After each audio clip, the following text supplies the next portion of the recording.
Okay, I think we can get started. So once again, hi everyone. Thank you so much for joining us for this exciting panel session with the Women for Environment Africa.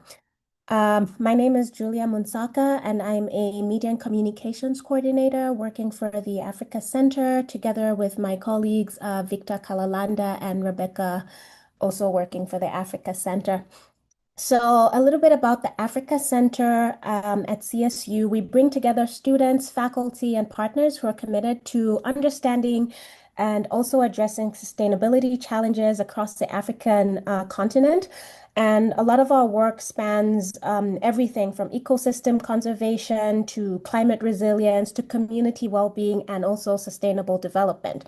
So we host an Eye on Africa series, which highlights that cutting edge research and engagement on Africa, and then also creates a space for conversation across disciplines and the communities.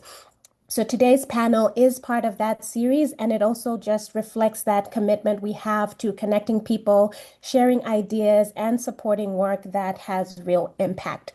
So as we go along with the panel discussion, please feel free to type any questions that you have into the chat. We will have a question and answer session at the end, and Victor and Rebecca will read your questions aloud for the panelists to respond to. Thank you very much. I'll now hand it over to Zilani Fumkazi.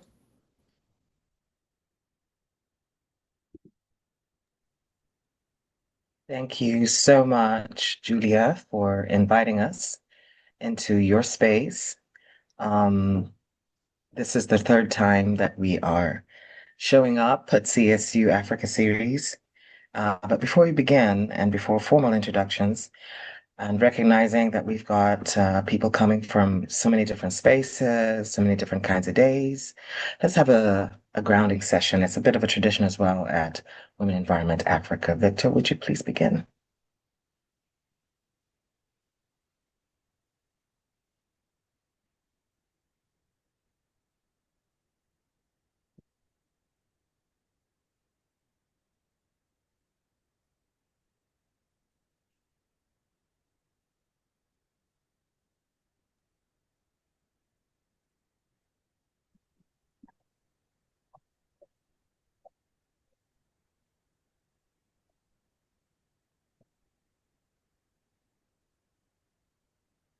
Yes, Victor, you can go ahead and I play can't. the grounded session music.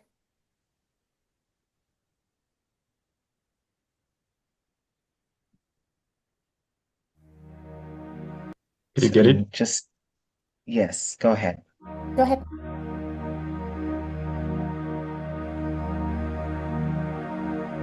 So I'm just inviting everybody from wherever you're joining from across the globe, across different time zones and different cultures. Before we begin our very important dialogue, let's take a moment together to arrive fully here.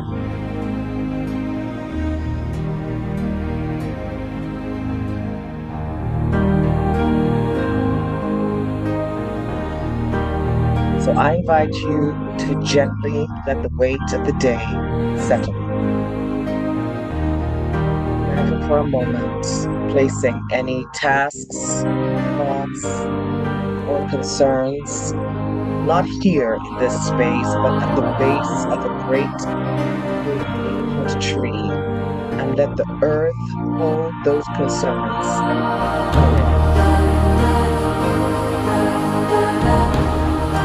Bring awareness to your breath. Just breathe in. Inhale. Exhale. Inhale. Exhale. Notice your breath. Notice the rhythm, gentle rise and the gentle fall. As you breathe, imagine yourself as part of a vast living forest. You are part of an ecosystem, connecting tree to tree across species and distances. A web of support sharing nutrients, sending signals, and strengthening communities. Visualize yourselves as mother trees, wise and central hubs. The same way we are rooted together in this hour. Each of you brings a unique strength and vital perspective, whether you're panelist or audience member. So for these next breaths, I hope you can feel your roots grounding you, and I hope you feel the support of this collective network, and that the wisdom unfolds to remind us that from a place of centered calm and mutual support, our most focused and meaningful dialogue can flow and grow. Breathe in, inhale, exhale, breathe in, exhale, feel present, and bring yourself back into the space where you feel connected and ready to listen and share. Thank you for that moment of grounding. Thank you, Victor, for the music. Let's begin.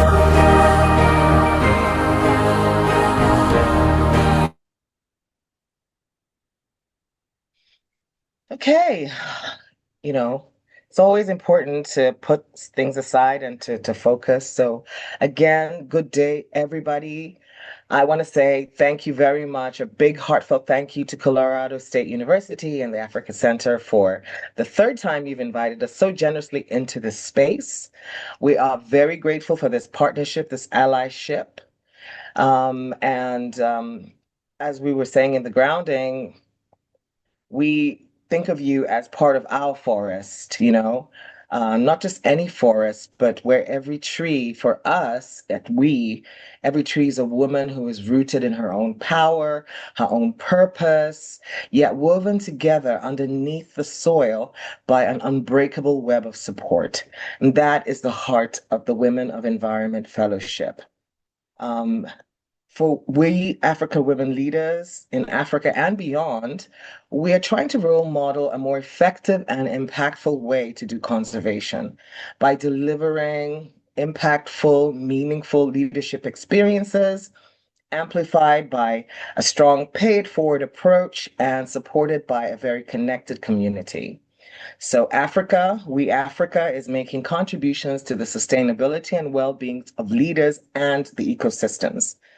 So it's more than a program. We see it and feel it as a movement and a sacred space where women who breathe life into African conservation are seen, celebrated, appreciated, and strengthened. Our continent, as we know, is the most special place, probably at the center of the earth.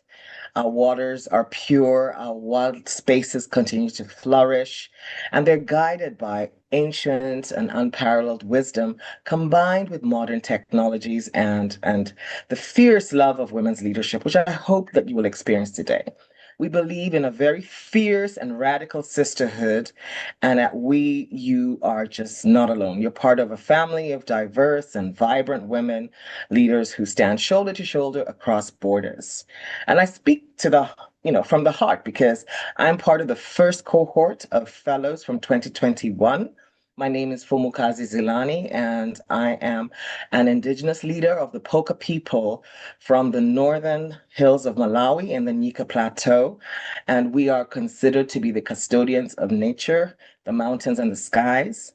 And we use traditional and modern methods to restore the land, the waterways, farming practices, and protection of wildlife. As part of the 2021 cohort of Original Fellows, I can test to the fact that the fellowship transformed my path. It gave me practical skills for leadership with very deep practices, really deep tools for well-being. And it gave me a sisterhood for life that remains my foundation and my compass. So WE programming is designed very specifically to to provide tools for advocacy, for leadership, for creating change in your workplace so that your voice is strong and clear. And with just as much passion, we tend to your inner garden. We believe you can't pour from an empty cup. So we weave in practices of sustainable well-being, for joy, for resilience, because caring for yourself is how you sustain a lifetime of caring for the earth and others. We want women to grow their impact without sacrificing their spirit. Please see our website and understand our sisterhood of roots and wings at www.womenforenvironment.org and follow us on Facebook, Instagram, LinkedIn, and Twitter. Over to you, Julia. Thank you so much for that introduction to Women for Environment Africa, Zilani. So for this panel discussion, we're using the umbrella theme of architects of the new conservation 2.0. And each of our panelists will be giving us a little bit more information on different subtopics that they will be talking about. So to start with, we'll be looking at From Resilience to Sovereignty with Dr. Fayaz Tembon. So Dr. Fayaz Tembon is a visionary leader and an educator bridging environmental sustainability with ethical community empowerment. With over 2 decades of experience, her work is rooted in the philosophy of ethical sovereignty, helping communities reclaim cultural, spiritual, and economic power.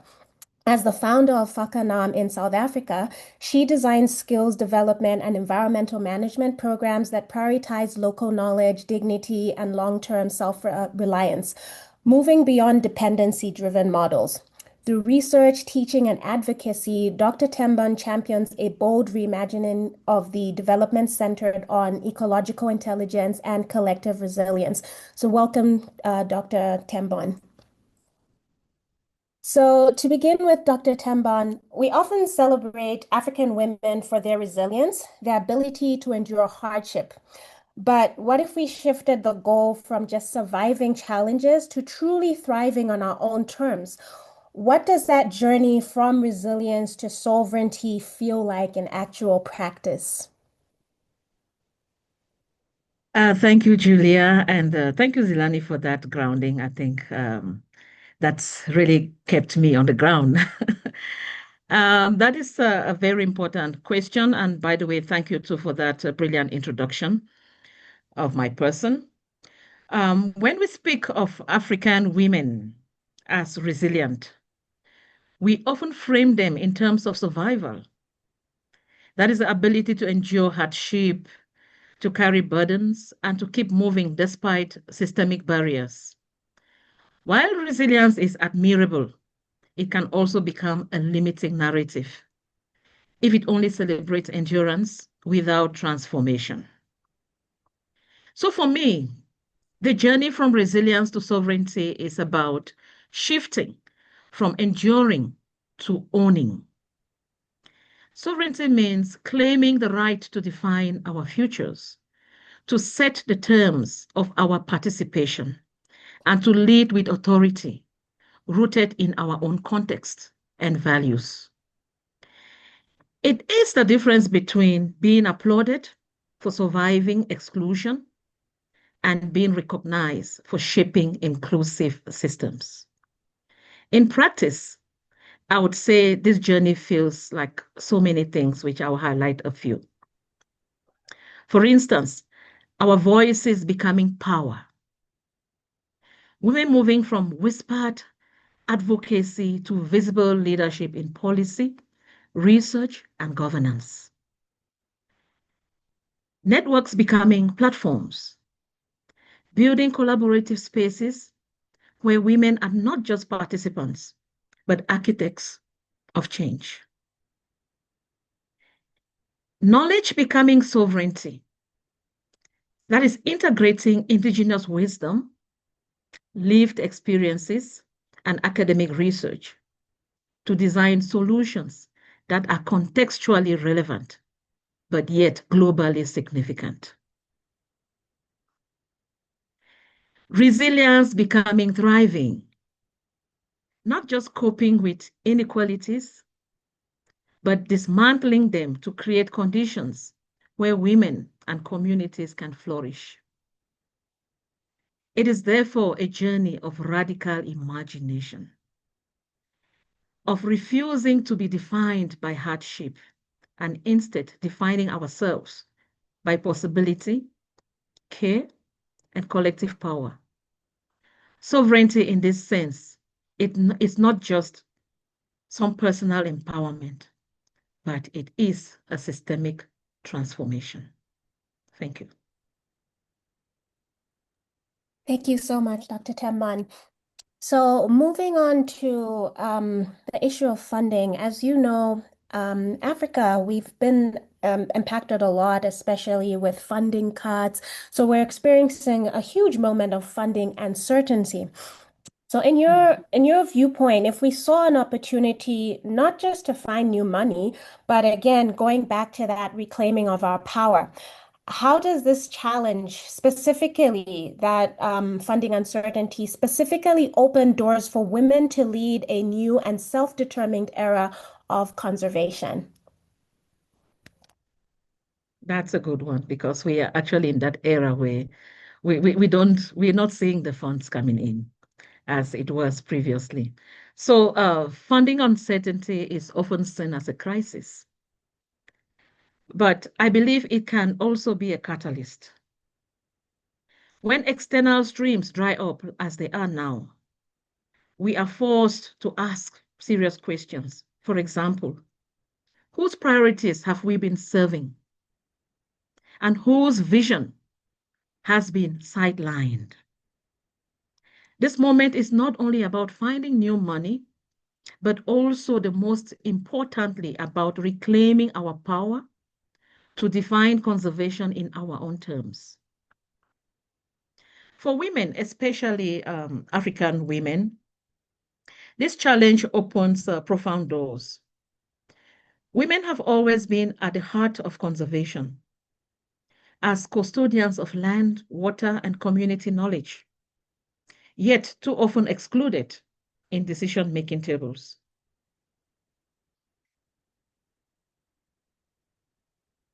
Yes, too often excluded in decision-making tables.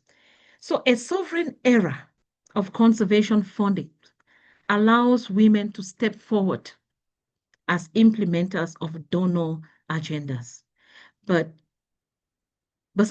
as architects of new models rooted in care, equity, and sustainability. This means a number of things. For example, leadership is grounded in lived experiences. These African women are on the ground. They are living this experience of whatever is happening in our environment. So women are shaping priorities that reflect the realities of communities closest to the land. This also takes us to a redefinition of success, where we look at success differently. And in this case, we now start moving beyond donor metrics to measures of thriving ecosystems and empowered people. How are we making changes in these ecosystems? Are the people empowered? Then there is also the idea of collective agency, where women build networks that pool resources, amplify voices, and ensure accountability. For example, in my Cameroonian community in South Africa, both women and men are demonstrating the culture of Stokvel. We call it Njangi, where we group ourselves every month. We contribute a set amount of money and hand it to one person. We rotate this until everyone has received. Now, this can be a capital to start up a small or even a large business within the space of your priority. But we're looking now at the environment. And that is how Fakanam started. This is not just about resilience in the face of uncertainty. It is about sovereignty. Women leading a self-determined era of conservation will ensure that Africa's future is not negotiated, but authored here in Africa. Thank you. Thank you so much, Dr. Tembond. And speaking of Fakanam and how you started, you have flourished without that heavy reliance on outside funding. So, as a last question, from this experience, what's one thing that you feel most often holds communities back from these true resources of sovereignty? And what is a key that you feel can unlock that? Thank you for this one. Before I start, I just want to give a one-liner of what Fakanam is all about. So Fakanam is a skills development entity, environmental skills development entity that starts from preschools right up to boardrooms. So we develop training material that we train just everyone along this line, from the very little ones right up to boardrooms. All right. So I think this question is considered very serious because African women need to start looking at themselves differently. So in my experience with Fakanam, the one thing that most often holds communities back from true resource sovereignty is not the lack of ideas or capacity, but the lack of confidence in their own authority to define value and set priorities. So too often communities have been conditioned to believe that legitimacy comes only when endorsed by external donors or institutions. This mindset keeps us dependent even when we already have knowledge, networks, and creativity to sustain ourselves. Therefore, the key to unlocking sovereignty lies in trusting our own vision and building systems that honor these visions. For example, investing in local knowledge as a foundation of conservation and development, creating collective financial mechanism, just like I described above. For example, setting cooperatives, community trust, regional funds that can be used to pool resources and reduce dependency. Ensuring inclusive leadership where women, youth, and even indigenous voices are not peripheral, but are central to decision making. Redefining success in terms of thriving ecosystems and empowered communities, not in terms of donor-driven metrics.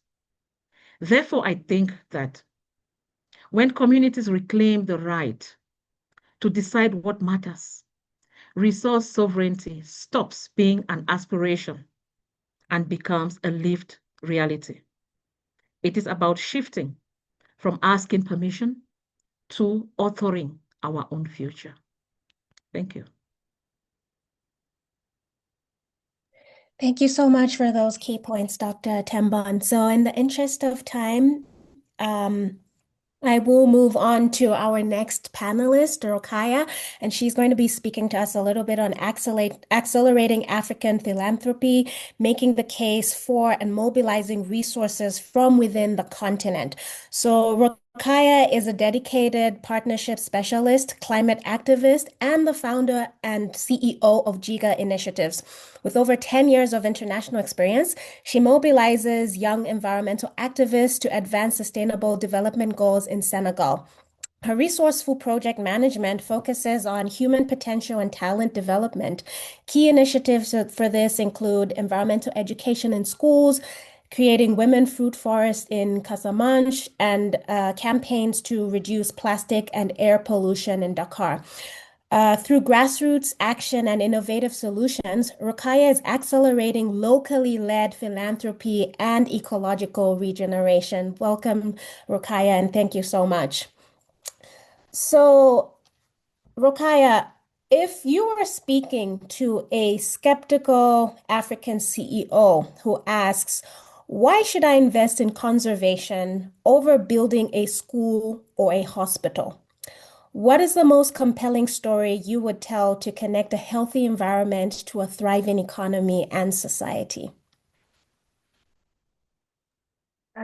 Thank you very much, Julia, for having me today. So, good morning, afternoon, evening for everyone joining us today for this very important conversation on philanthropy in Africa. Um, just to introduce the topic, I think that one of the first points we should think about when it comes to African philanthropy is how we can make, let me use the business term, a SWOT analysis, which means what are our strengths, first of all, what are our weaknesses, what are the opportunities we could grab, and what are our opportunities and with doing that, I think that as African, we have internal strengths. What are those internal strengths? We all know, for example, when just let me take the industry related to football. We do know that Africa has many talented football internationally.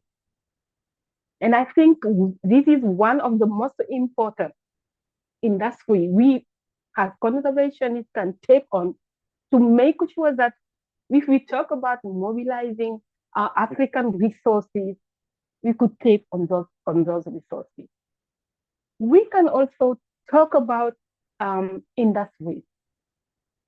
As you know, many industries, ranking from telecoms to insurance companies to mining. I will put it into brackets because we are on the conversation space.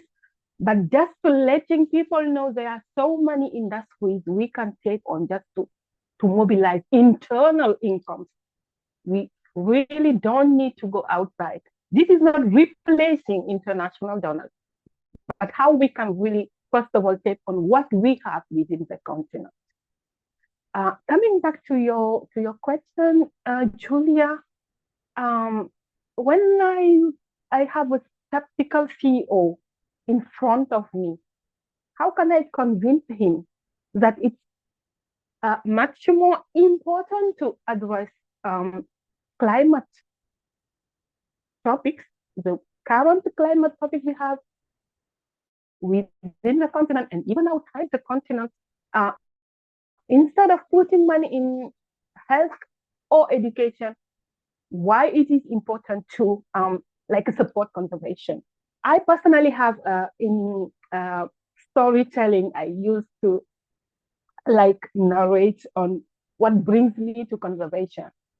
Some time ago, a girl, she was 12 years old. She was in school, and then it was kind of break time. She lived in northern part of Senegal, where we kind of have a semi-desert part. So she left the school, had to run to house to work with household, cleaning, all those stuff you need dedicated for girls only. And she had to run kilometers just to find out water for her family. And guess what? She died on her way back because of the heat, because of she needed to go very far from her village to get that water for the steak hole and also soft leaves and for the humans living in the house. And when it comes to why, so it was not only the problem was not only related to climate change, but also education, because you have to left her class to go to look for water. So everything is kind of, we have different dots that are related. So a skeptical CEO who thinks that investing in health or education is more important than investing in climate change related issue, I will say that conservation protects the very systems that sustain life, learning, health, economic growth. So if we don't have all this, exactly, we will not think about health and education. So in the sake of time, just let me keep it short like that to allow other speakers to come in. But of course, if you have a second question, I'm ready to respond to it. Thank you.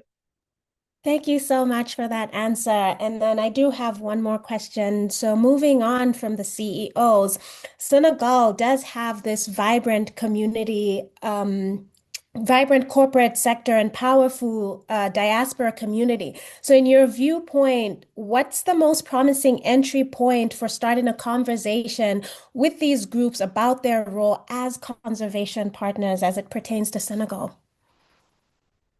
Yeah, we know that diaspora contribute uh, very, very high level in the economic sphere in Senegal, and let us say in Africa, in globally. Um, but what we like is how we can get better organized within the community, but also Africa on a continentally uh, basis. So talking about Senegal particularly, I used to work with the corporate using their corporate social responsibilities to make them aware of environment state. For example, if just taking the example of Dakar, Senegal, we have one urban forest, and like government just takes the land because of the expansion of the city. So the urban forests end up being a dump site and all the stuff, but no one is addressing that issue except the community, supported by NGOs and associations, like the civil society organization. So for me, we should take conservation as a business. And when it comes to working on business, it's important just to say, okay, what is the minimum kind of what is the minimum like things I should do? It's not just helping or waiting for money to come outside, but internally how we can make sure that we can gather money, like supporting each other who are rich enough to say, okay, let me put this money because for the community reason, we need to work together, working with networks, working with real estate companies, and etc., etc. So there are so many challenges, but what we lack is how we can organize ourselves because we have internal resources. Thank you. Thank you so much for that, Rokaya. So I'll move on to our next panelist, Dr. Winnie Kirul, and she's going to be talking about Beyond the Fortress, centering Indigenous custodianship as the blueprint for African-led conservation. So Dr. Winnie is a distinguished research scientist and wildlife biologist with over 25 years of strategic leadership in conservation. Her work transcends traditional fortress conservation by navigating the complex politics of protected areas and fostering community inclusive strategies. Currently, the executive director of the Impala Research Center, she has driven impactful policy through roles with the Elephant Protection Initiative and numerous boards, including the Wildlife Research and Training Institute. A recipient of Kenya's Order of the Grand Warrior Award, Dr. Kiru champions sustainable development and cross-sectoral partnerships across Africa. Welcome, Dr. Kiru. Thank you. Thank you very much. It's an absolute pleasure being here and looking forward to sharing some thoughts with this distinguished group of people. Perfect. So, Dr. Kiru, what if community participation in a conservation project isn't enough? What does it look like when a community moves from being asked for their opinion to truly holding the title of custodian of their land? Okay. I'll start with relating something I observed. On the 8th of November, the president of Kenya, President Ruto, handed over the Amboseli National Park to the Maasai community of Southwest Kenya. I know it's not easy for something that happens in Southwest Kenya to make the headlines in America, but I can tell you it was all the buzz. I don't think it made it to CNN. We have a guy called Larry Madowo who makes sure that Kenyan news get to CNN, but there has to be a fire and tear gas and some gunshots.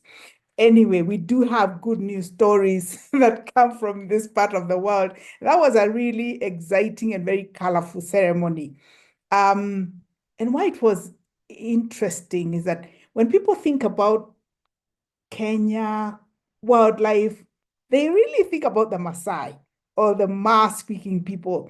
They see their colorful jewelry and their photographs of them walking and hear stories of them killing lions and all that kind of stuff.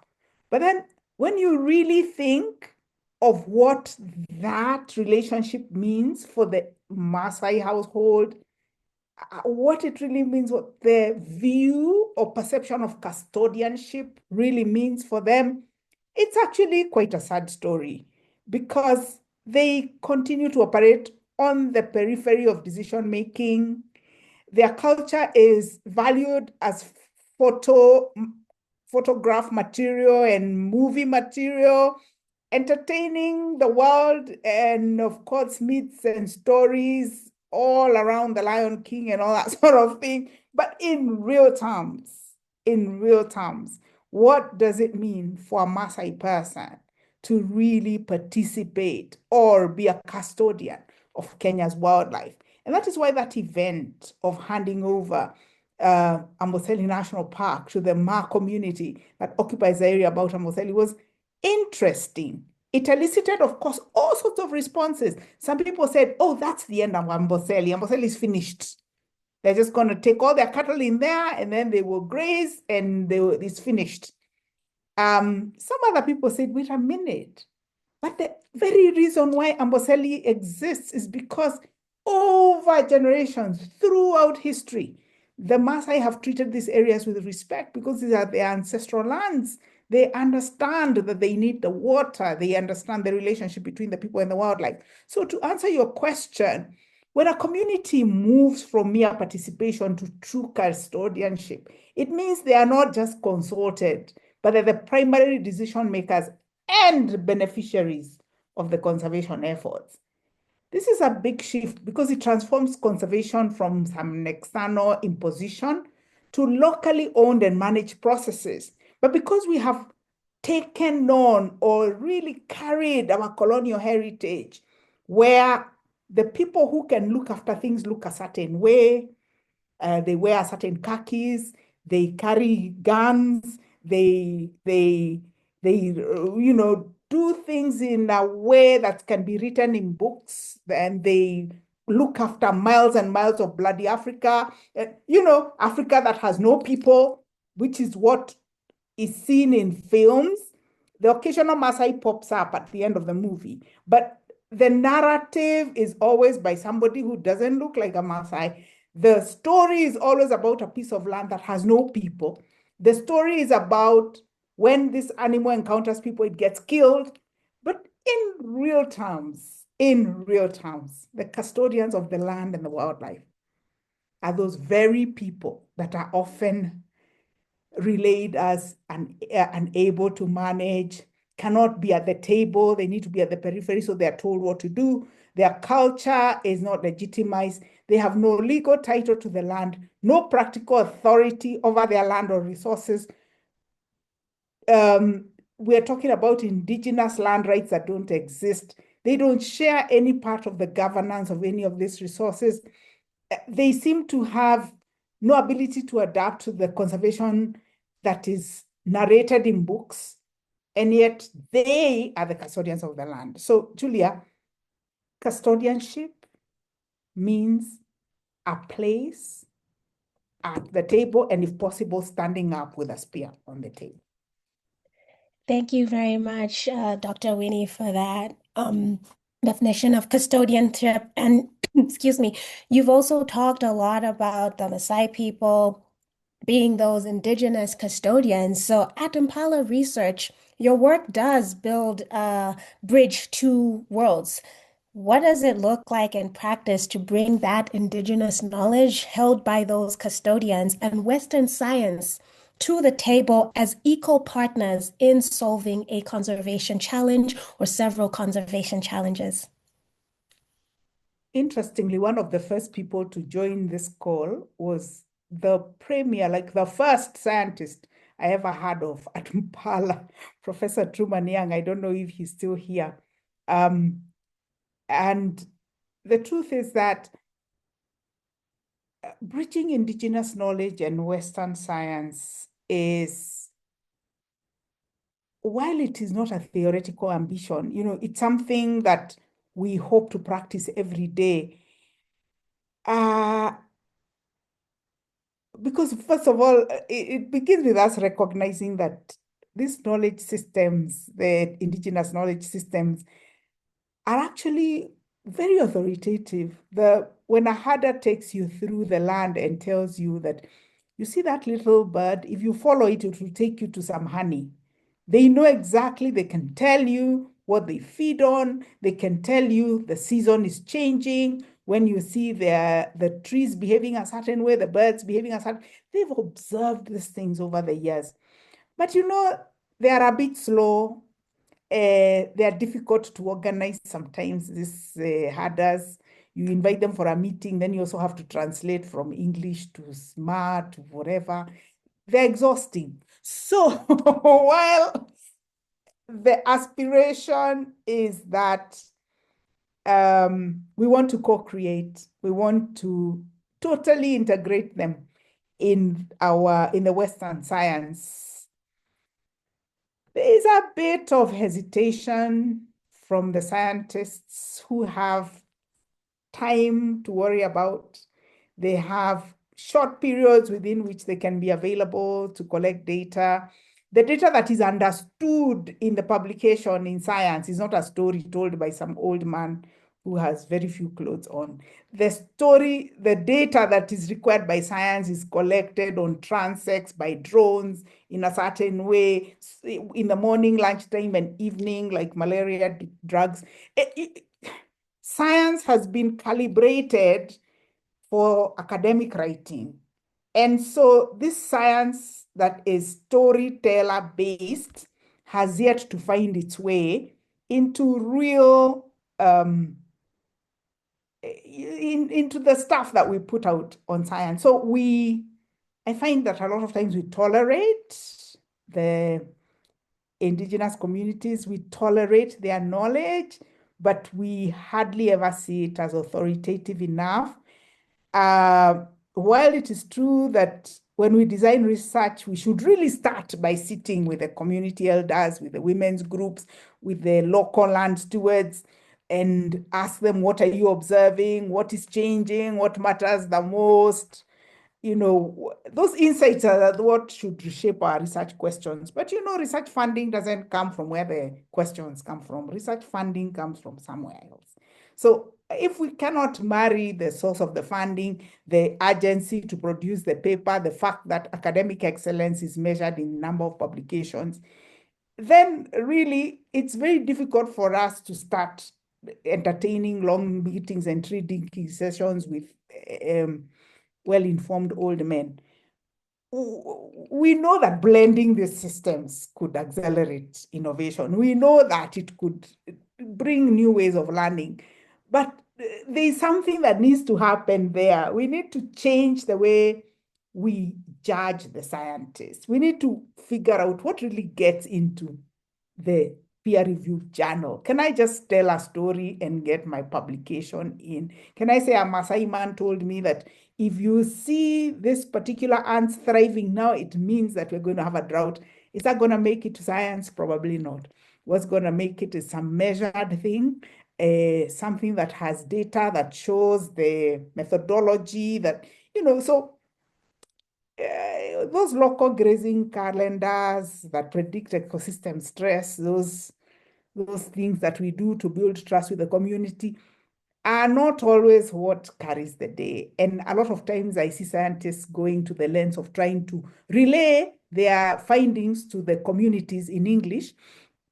And I say to them, hey, can't you get a translator? At least let's affect the way these people live with the findings we have. So the short of this, Julia, is that we are a long way from really marrying these systems. That scientific research, until it starts to really find the way to trust the authority of the indigenous knowledge systems, incorporate them into knowing, and really understand that the only way we are going to accelerate innovation is if we ask ourselves first, what do these people need? What's needed in the local context? And of course, if we raise more local scientists who have the knowledge, can understand the nuanced ways in which community people explain and understand things, I think we're a long way from incorporating or marrying these two systems. Science as we know it and appreciate it, and science as it exists in the heart and mind of that old woman who wakes up every day and observes the natural system and can tell you something about it. Right. Thank you so much for those insights, Dr. Winnie. So I'll move on to our final panelist, Nambo, who's going to be talking about Beyond the Field, Women as Bridge Builders in Conservation Policy and Science, STEM. So Nambo Ipinge is the pioneering first female deputy director of Namibia's flagship Etosha National Park, a sanctuary for the world's largest population of critically endangered black rhinos. With 19 years in environmental management, her work extends far beyond the field into systematic change. She focuses on holistic strategies to combat wildlife crime by addressing root causes, engaging communities, and leveraging technology. She's a passionate advocate for women in conservation. She drives initiatives in human wildlife conflict resolution, community-based resource management, and transboundary conservation. Nambo is dedicated to creating equitable, sustainable environment and fostering coexistence between people and wildlife for future generations. Welcome, Nambo. So, Nambo, the barriers that women face are often real. But what if these barriers are also a secret training ground? What are the unique skills that women develop because they have to navigate these complex systems? Thank you so much, Julia, and good day to everyone, and greeting from Namibia's flagship park, Etosha. As you well indicated, we as women, we really face real challenges. And maybe even before I get to speak to some of the skills which are unique, which we have developed to navigate these complexity systems, I just want to indicate that we work already in a complex societal, but also patriarchal systems, where in most cases, people believe women cannot lead. And that in itself, it's a challenge. Hence, we need to work hard in comparison to men, that we build skills to navigate, and these have to come through experiences. And I just want to project that some of the challenges related to unconscious bias and stereotyping around women is a serious challenge. And as I said, just when you show up and you're a woman, people already say, Nambo cannot do it. Secondly, we navigate about balancing our work and what the society expects. Being a mother, being a woman, and you need to behave in a different way. And also noting that there are also few women, especially in the environment sector. There is lack of mentorship, there is lack of or not enough champions where we can relate to. And as a result, we have limited representations and visibility in the environmental sector. And this bring to broader impacts. It does not only affect an individual as a leader, but it goes into system, it goes into generations. And we really need to work around and change and combat issues around bias. We need to make sure that we increase the chairs on the table for women to be visible, but we need committed and hardworking women to do that. But we also don't need to um, as a man, you show up, no one question you. It should be the same with women. So, but back to your question, yes, I've been in conservation and environment for quite some time, and I can attest to some of the skills which one really pick up or acquires through experience. And one of them is the ability to be able to set boundaries and cultivate the whole issue of self-discipline. It's a very challenging environment. There are various demands. So you need to really set boundaries. You need to make sure that there are no burnout. This other one is around emotional intelligence and empathy. Already by nature, women are mother, whether you have a child or not. And that empathy, unless you really don't inculcate it within you. But we need to be able to understand people around us, uh, be able to read and be able to comprehend their emotions and just build strong relations and collaboration. I can't, the issue of multitasking. We need to be multitasking. We need to make sure that we manage our time properly. We navigate between work, family, and our own community. So time management is quite essential. So, but also that means as a leader, you need to manage yourself, or else you won't be able to manage other people. The other skill, very important, is about advocacy and negotiation. We work in a delegate environment. There is a need to build skills related to negotiation. And you need to be a good negotiator, resilience, and adaptability. I tune in the meeting and then my power was cut. So I disappeared a bit because I had to drive to the office. And it's the environment where we are, but also we work in a situation where we get different circumstances. So that resilience is really important, but also not underestimate the problem solving and critical thinking when it comes to finding or being innovating when it comes to solving problems. So those are really some of the critical skills that you can learn it in most cases through a classroom. It have to come through experience. Thank you so much, Nambo. So in the interest of time, I will just ask you one last question, especially speaking to those biases of women in leadership and having been the first deputy director for the Etosha National Park. From your journey, is there anything that has been the most powerful bridge building skill that you have developed that have changed how you work beyond the field? And in the same vein, your country, Namibia, is also a leader in community conservancies. How are women uniquely placed to be that link between formal rules of a conservancy and the deep and formal wisdom of community elders and knowledge keepers? You know, 12, I've been in the environment over 19, 20 years.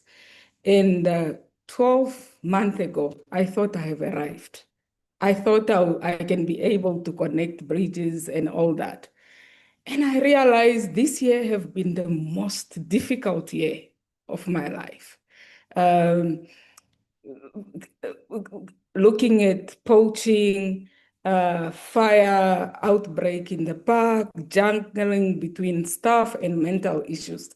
And when it comes to bridge building, I really need to recognize that having gone through the WE fellowship program have been very transformative.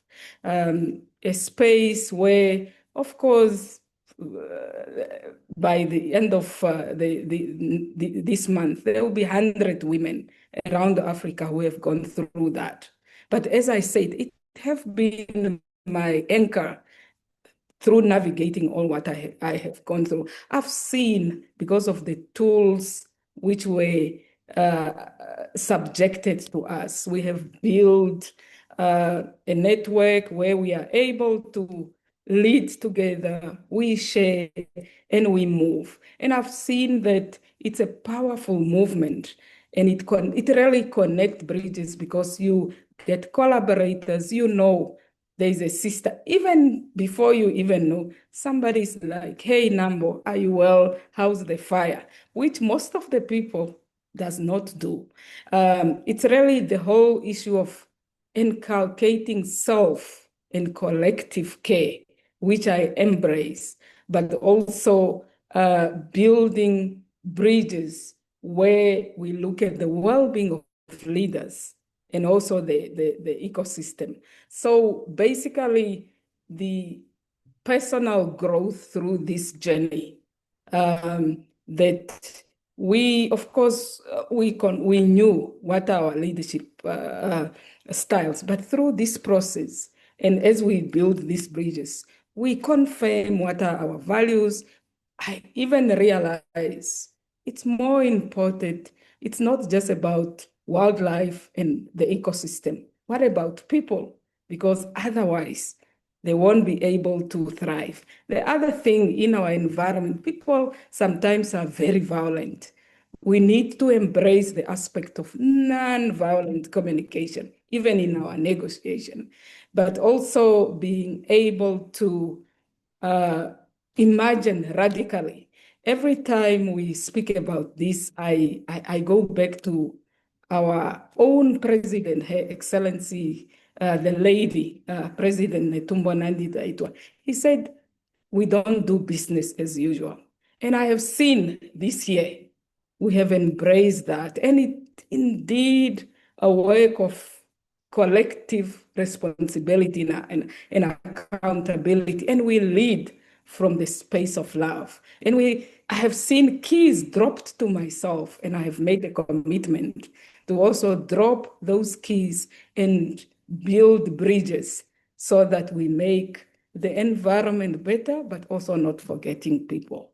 So thank you, Julia. Thank you so much for those insights, Nambo. And of course, thank you so much to all the panelists for your contributions, your different perspectives on those on African conservation. So we do have a little bit of time for the audience to ask their questions. So we can take about 2-3 questions. This can be directed at all the panelists, or if you have a specific question for any of the panelists, please go ahead. Victor, if you can read one of those questions for us, and if any of the other audience members does have questions, please feel free to post those in the chat. Sure, Julia. So one of the questions, this goes to any panelist. I can answer this. So it's from Zilani, and it says, each of you is not just solving today's conservation challenges, but you're actively designing a new model for the future. What is the one fundamental principle from your approach that you hope becomes non-negotiable in that future?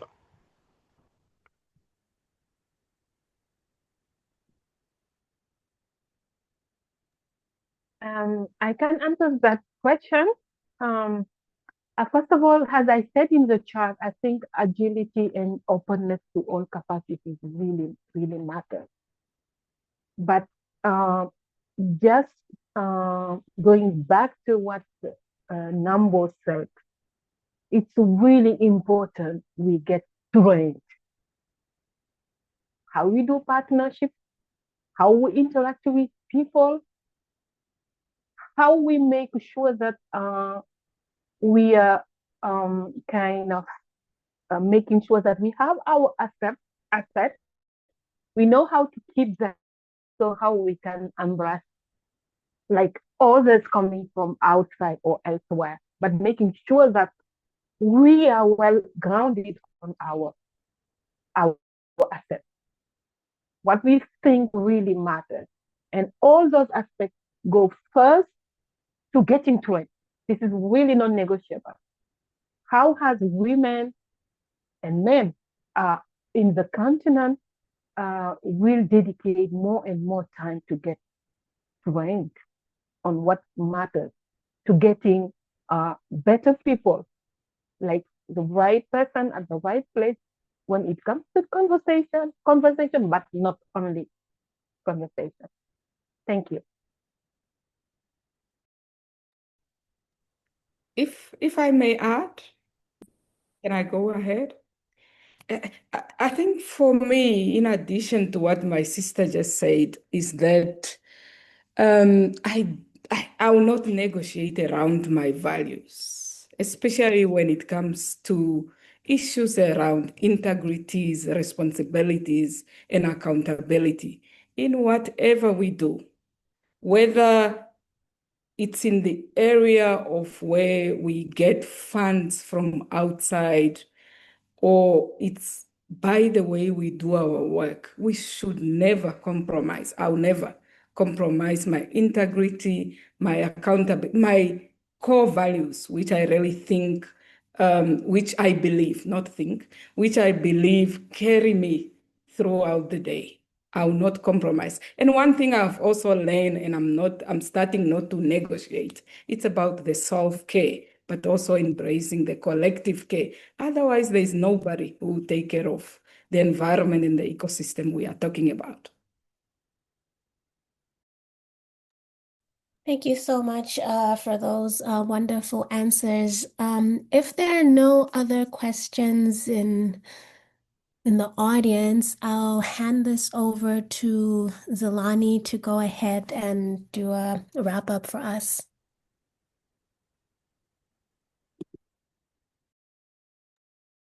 Thank you, Julia. I actually have one more question. I mean, since we have a little time.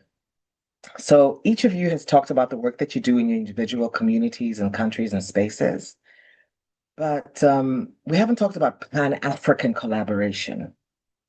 So what if the next step isn't about national sovereignty or community sovereignty? I mean, I, as a traditional leader for my grouping of people in northern Malawi, crosses some boundaries in Tanzania and Zambia. But what if we imagined a Pan-African fund where the coalitions of conservancies between Namibia, I mean, across boundaries, across regions of Africa was possible, where women-led forestry enterprises contributed from Malawi, from Namibia, indigenous custodians from Kenya, the Ma and the Sai, the Amboseli, now that they have rights, were able to put some money into a fund where we were able to, wouldn't that give us a greater voice in terms of scientific research and the understanding and appreciation of indigenous knowledge as science? Maybe this isn't a question as such, but maybe a comment. And what if we could get national input into that fund from carbon credits, tourism revenue, products from other related activities, and then we could govern that. Isn't that something we should think about? Winnie, what do you think? Wow. Okay. So, we have more in common than the differences that we have, especially in and around looking after our natural resources.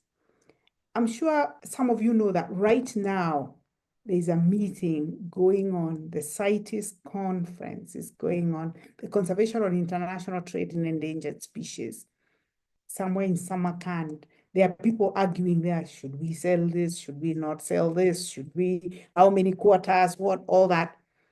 And I've been attending that meeting maybe the last 20 years of my life. And what really kills me is to see the African voices, the indigenous person's voice completely missing at the table. The person who takes on the microphone to speak about the resources of an African country or who has the data, because it's all data driven, is not an indigenous person, is not an African scientist. And so when we speak about breaking the boundaries, we have to do the work of raising that indigenous knowledge, raising the Ogiek community and everything they know and value, so that they can pay a visit to the Malawians who are looking after their indigenous forest. These people have no idea about the barriers that have defined Africa, has kept us so poor because the political boundaries keep us from each other, while in actual fact, we have, if we put together a chief from Malawi and a chief from Kenya, they probably have the same concerns, the same issues, the forests that are disappearing, the ones that they're able to look after.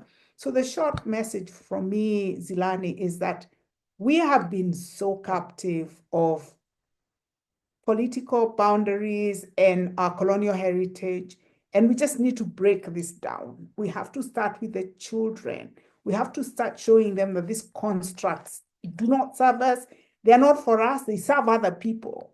And so we need to just think, how do we break those barriers so that we can now start valuing our natural capital together? When we talk about carbon credits, the people who, if you call any meeting about carbon credits, I promise you, Zilani, it's not you who's going to be there at the table. There'll be someone else talking jargon. You'd think carbon is something you've never seen. Some person from the community one time asked, this carbon monoxide is the one which comes out and then we breathe oxygen, right? And, because it sounds like something so amazing, because it's spoken about by people who speak English you don't understand, who seem very impatient that you don't understand what they're talking about. And yet they're really just talking about something you encounter every day. So we need to just stop feeling small and appreciate, embrace, and understand our traditional knowledge, and stop being made to look bad because I wear a certain kind of bracelet or I wear a certain kind of amulet, so I think about my religion in a different way. We just need to stop feeling small and just come to the table with everything we've got. Zilani, you're a queen. Show up as a queen that you are and fight for the environment in the language that you know. Oh, okay. All right. I'm showing up as a queen right now. How dare you address me by my first name? A goat is fine to you, Winnie. It's Fumukazi. Call me by my title. Thank you, Winnie, for those remarks. I think you have actually really well wrapped up what we needed to conclude with, which is very powerful statement you've just given us there. The truth is clear. We're not just witnessing a shift in African conversations around conservation. We're actually creating it and co-creating it. And I think what we're calling Africa 2.0 with women in conservation is where sovereignty is replacing resilience and the negative toxicity around endurance, especially by women. We are looking at transformation, and where African philanthropy partnerships and private sector involvement helps to fuel the vision. I hope that indigenous custodianship, knowledge, and science becomes embraced in the ways that we embrace them as the people who work on the ground. We are boots on the ground. Women are essential bridge builders in this space, and the time to take advantage and leverage is now. And let me put this very clearly, that the world is in some sort of disarray because of the shift in funding and the shift in geopolitical interest. We need to leverage this now. We don't have forever to take advantage of this and to redress the imbalances. The time is now, and we need to work together to make a difference to our continent. So the call to action is to everybody who's listening, invest in, follow, and support women African conservationists, our various business models, move funding directly into communities and institutions that we lead. See Indigenous knowledge as science, not anecdotes, please. We are not just storytellers with barely clothes on. Winnie, you said it. But we are the architects, whether we are Indigenous communities, whether we are scientists, whether we are putting out fires in the parks. We are the holders of the vision, and we have an unwavering commitment to steward our people, our communities, and the planet as a whole towards a better future. So thank you to the panelists. You're also brilliant. Thank you, CSU, for the relationship, the allyship. Thank you to the audience for showing up today. And let's not stop here. Let's continue to talk and let's build. Yes, thank you so much, Zilani, for that wrap up. And again, thank you so much to the panelists and also the audience for being here. This has been a great time for all of us, and we hope you have learned a lot from this session. Thank you. Thank Bye. you. Bye. Thank you and bye. Bye-bye. Thank you so much. Thank you. Bye-bye. Bye. Thank you.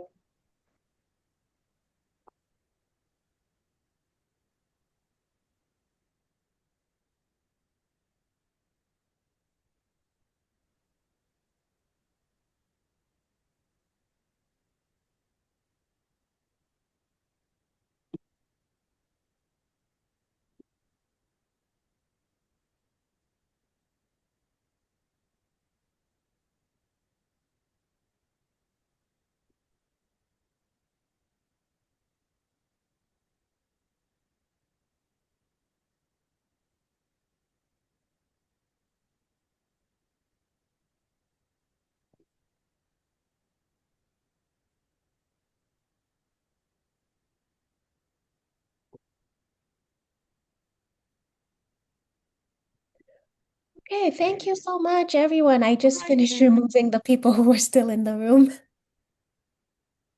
Thank you so much, everyone. I will be sending an email with the tax forms and also instructions for you to fill out so that we can have your honorarium sent to you. Thank you. Yeah, so I'll do that this afternoon. So just expect an email to come from me. I know it's late there, so I don't expect you to read it now. No problem. No Oh, problem. no worry. Thank you so much, Julia. All right, sawa. All right, Sawa. Thank you, Zilani. Thank you Thank so you. much. Thank All you. right, thank you so much. Bye. I wish I had 2 hours. Yeah. Yeah, Yeah. yeah. Victor and Rebecca, I'll have you stay on just for a few minutes. Okay. Okay, sure. Go ahead. What did you want us to do, Julia? Oh,